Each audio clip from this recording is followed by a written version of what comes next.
आपल्या देशामधल्या नद्यांची जी अत्यंत भीषण अवस्था आहे, ज्याला आपण माता म्हणतो, नदीला देवी म्हणतो,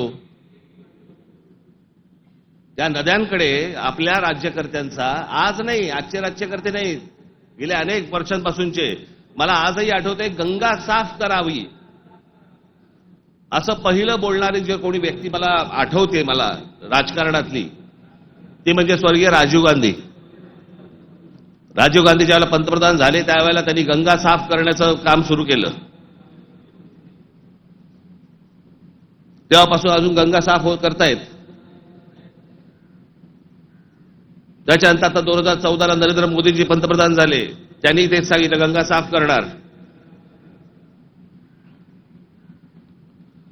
आपल्याकडच्या देशांमधल्या नद्यांची अशी अवस्था आहे की त्याच्यामध्ये पाणी पिणं तर लांबची गोष्ट, तुम्ही आंघोळ केली म्हणजे, मी माझ्याकडे आत्ता काही उत्तरेतले लोक येऊन गेले मध्ये,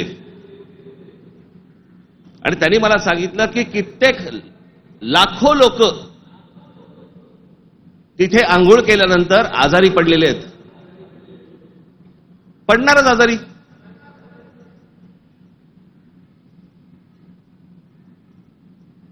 त्या गंगेवरची काय परिस्थिती आहे? प्रश्न हा गंगेच्या अपमानाचा नाहीये, प्रश्न हा कुंभमेळ्याच्या अपमानाचा नाहीये, पाण्याच्या स्थितीचा आहे की पाणी कशा प्रकारचं पाणी तिकडे असतं, होतं, आणि ते अजूनही थांबवलं जात नाही त्या गोष्टी.